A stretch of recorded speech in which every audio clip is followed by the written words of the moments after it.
What's up, everybody? It's Ron Hurst back with another episode of Lion Tribe. As you can see, we've got a background change because I'm filming from my phone right now. But I'm not going to take a long time explaining with an intro. Let's not waste time because kids need saving and protecting. The wicked flee when no man pursueth, but the righteous are bold as a lion.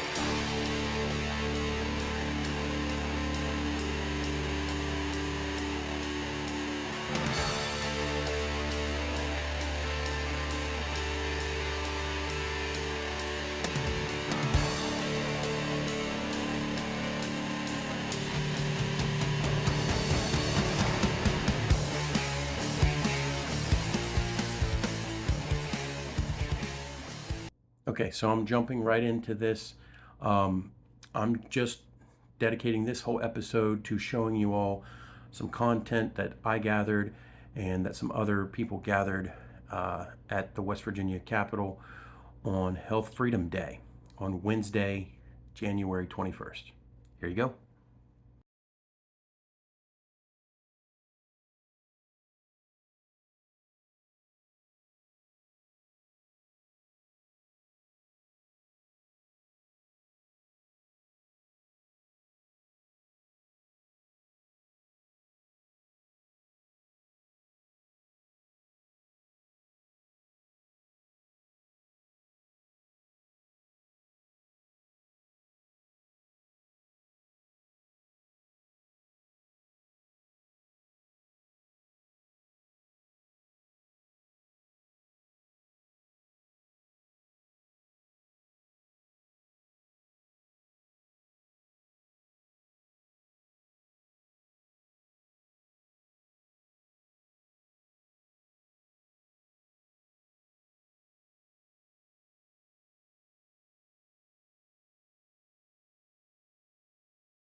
Make a better city product.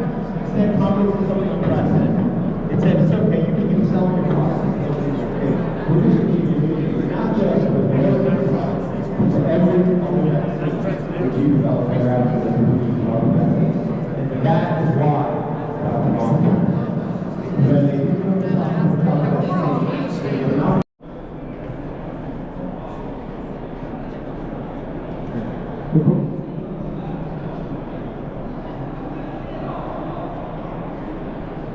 question was, how are they allowed to lie on television and advertise commercial, and the radio? Well, if you first will say that, for the most part, they don't actually have to advertise childhood vaccines. You ever hear a measles commercial, or a pertussis commercial, or a hip commercial, or a DTaP? You don't typically hear commercials that they don't need to do anything. Thomas, would you say that looked like a majority, didn't it? I believe so. You believe so? All right, so the really, Hey everybody, I'm here at the South Gallery down here at the West Virginia State House. I'm here with the Health Freedom Group for West Virginia. It's for Health Freedom. This is Health Freedom Day.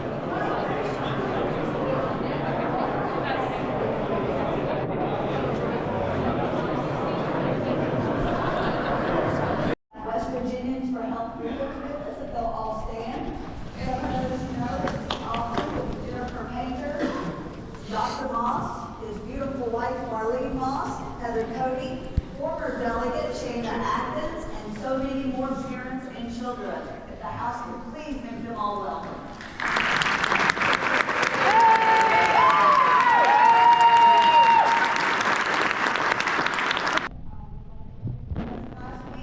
Vaccines, amen, the religion of vaccines.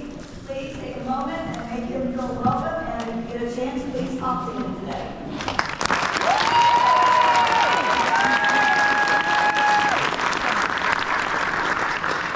And my last introduction is our State Health Officer and my very good friend, Dr. Mark McDaniel, the House to make him welcome.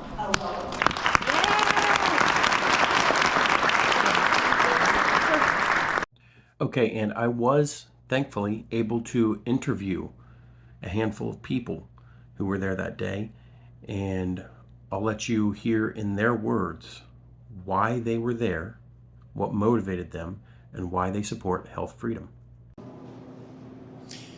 Hi, this is Ron with the Lion Tribe. I'm here today with a few ladies who came for West Virginians for Health Freedom Day here at the West Virginia Capitol. I'd like each one of you to state your name and just tell me what motivated you to come and why health care freedom is important to you. Start with you. My name is Melisi Parziali, and I'm here because I'm a nurse and I believe in informed consent, and mandates are not informed consent. Thank you. Hi, I'm Rebecca Holmes, and I'm a mom of 2, soon to be 3. And to me, it's just very important because it's a freedom that as Americans we all should possess, the right to choose if we want to if we can send our kids to school or not. It shouldn't be taken away from us. It's a freedom that we should all get, from the Constitution, and to enact our religious beliefs, how we deem fit. So I came today just to I wanted to see how everything worked. I want to be more involved in it, and then also just because I want to advocate for my kids and their future. Good. Thank you. My name is Brittany Reams, and I too am a registered nurse and a mom to a 5-year-old little girl. And health freedom is very important to me because, as it was mentioned by these other ladies, I believe that it is important that everybody has a choice and that they're educated to the fullest potential on all of the avenues, whether it's right or wrong, and is given the information that they need to make the best decision that is right for them. Because at the end of the day, we know what's best for our bodies and the way that we want our bodies to be treated by ourselves and by others. And so I think that that's important to spread awareness. And I'm here to help advocate to our legislators and to the public on ways that we can do that and tools that can set us up for success. And yeah. Okay. I appreciate you talking with me today, ladies. Thank you. I'm here for Health Freedom Day with Mr. Roy Ramey, right? That's correct. Yep. And so, Roy, I just wanted to ask you what motivated you to come here today, and why do you support health freedom? Yeah, I'm glad you asked. So for many years, I have supported all manner of freedom issues. And, health freedom is one of our very most basic foundational rights. It's who we are as an individual, and how can you not support that? Our country was founded on protecting the individual as the smallest minority, and we have to stand to protect that. I believe in supporting both of these documents here. I carry them with me. It's the U.S. and the state Constitution, and too many times if we're not standing up and fighting for our rights, that Constitution takes a back seat, and I'm here to just make sure that we're following the Constitution and protecting our individual rights. Health freedom is important to a lot of people that I know, to include my own family. And if we're not here to protect and defend it, then it's going to fall by the wayside. So that's why I come to support days like this. Awesome. Thank you for talking with me, Roy. Thank you. Now, this lady here is Elizabeth Johnson. She was also kind enough to do a recording with us. Unfortunately, me and my camera guy discovered later on that the recording didn't take with her. So I'm hoping that, Lord willing, we can try again. Maybe I can connect with her via Zoom or some other way. But I do want my audience to hear her story and her testimony, so to speak, because, she really had a powerful story to tell.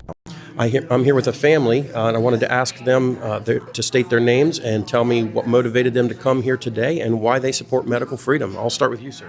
My name is John. This is my wife, Isabel.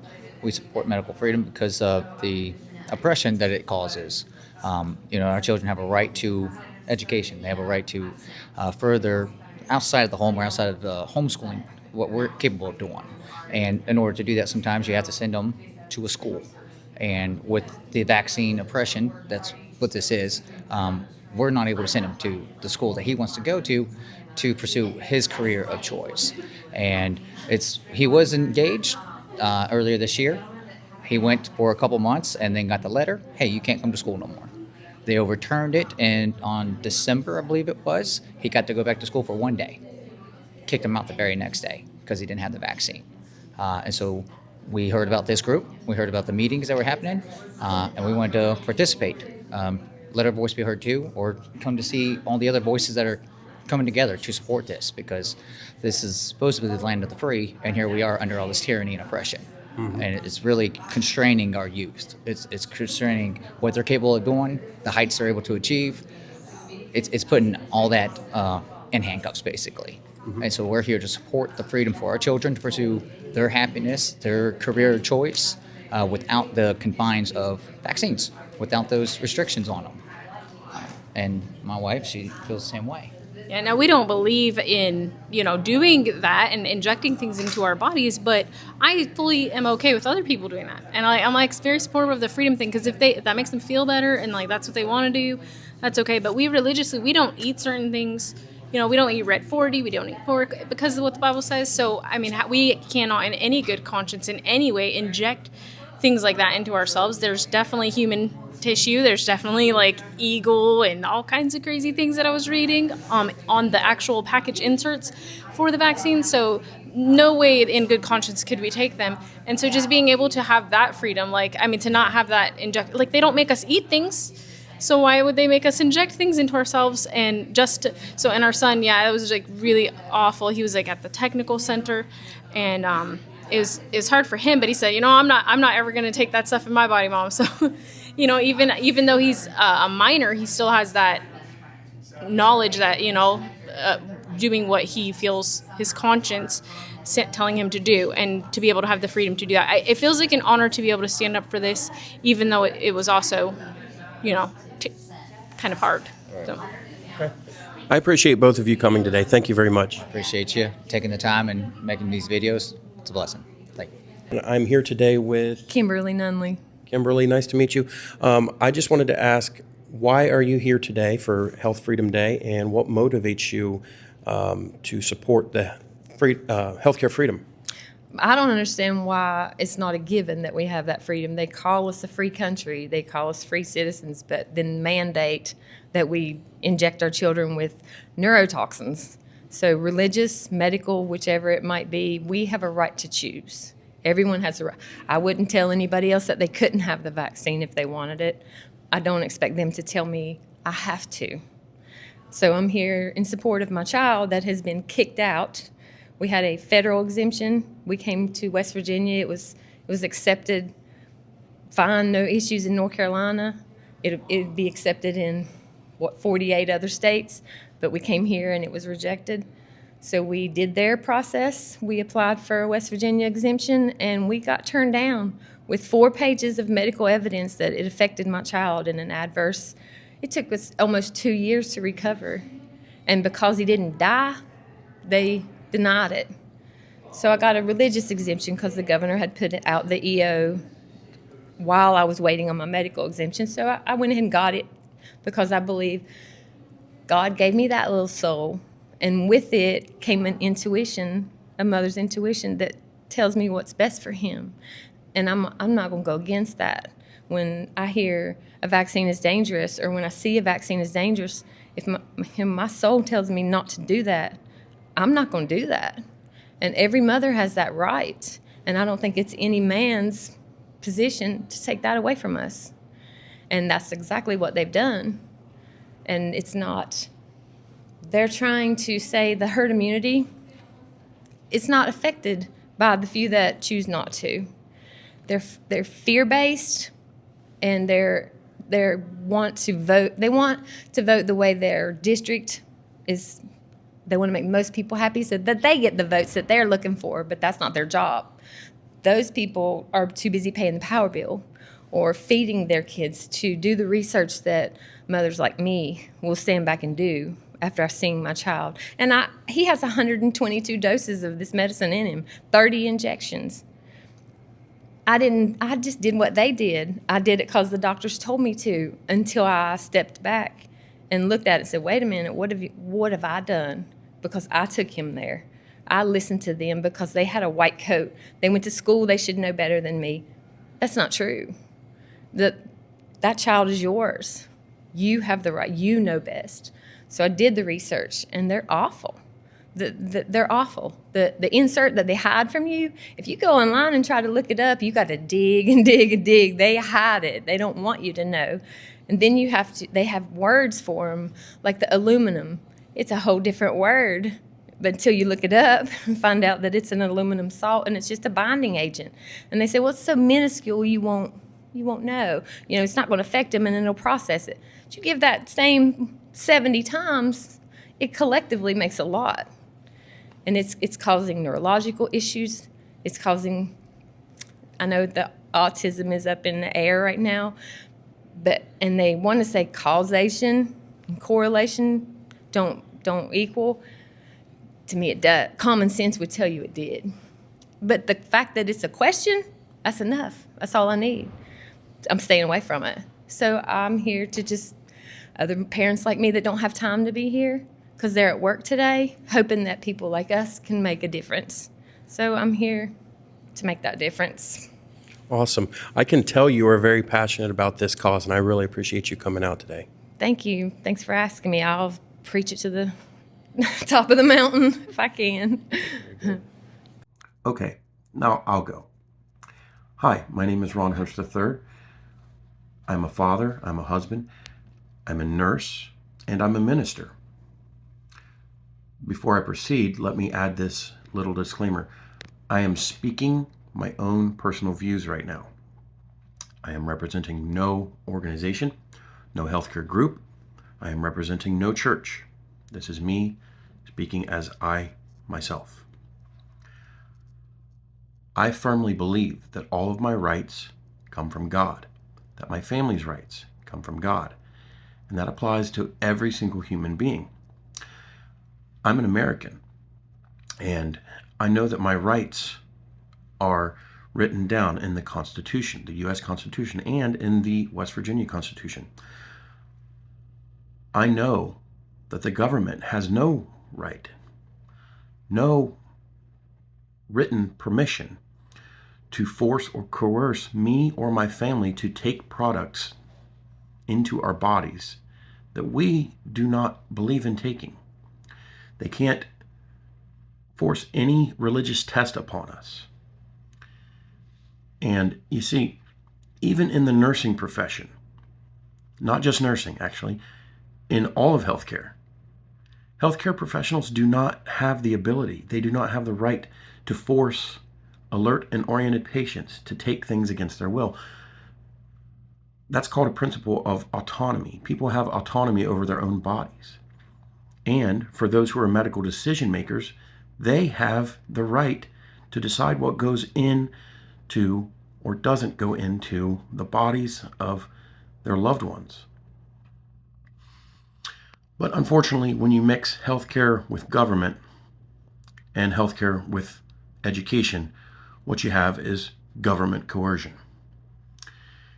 And sorry, folks, I don't approve. And so what motivates me to support religious freedom, healthcare freedom, is the fact that I have the strong convictions of a husband, a father, a Christian, and a nurse. And I'm going to keep fighting this good fight because I believe in it. God bless y'all.